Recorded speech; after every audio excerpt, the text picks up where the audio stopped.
story time, sigurado magigimbal kayo. So kanina kasi galing kami ng church. So we're a complete family with Kuya, Zoe, Mommy, and Daddy. And then, nag-decide kami na mag-dessert. Matagal na namin gustong tikman ng dessert na to, pero sa location kasi namin, laging ang haba-haba ng pila niya. Kaya bilang ayoko ng pilang mahaba, hindi kami nakakatikim. So kanina, medyo acceptable yung haba ng pila. So after church, sabi ko, parang gusto ko tikman to. So pumila si Momshi. Nung eventually kami nakasalang na kami, tinawag ko na yung kids. Sabi ko, anak, ano, lawlaw kayo? Daw pinansin. Itinawag ko si Zoe, nak, ano, maglalawlaw ka ba?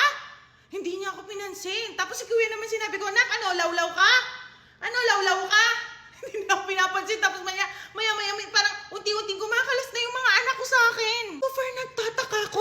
Kasi ang lakas naman yung pagkakasabi ni Mami ng, ano, lawlaw ka? Ikaw, lawlaw ka rin? Kasi hindi naman na ituro sa school, di ba? Na kapag double L, mag-iiba yung pronunciation, di ba? L pa rin dapat doon. Lawlaw naman talaga dapat ang tawag dito, ah. Bakit? Lahat naman tayo nagkakamali, ah. Ang lakas kasi ng boses mo, kaya mas nakakahiya.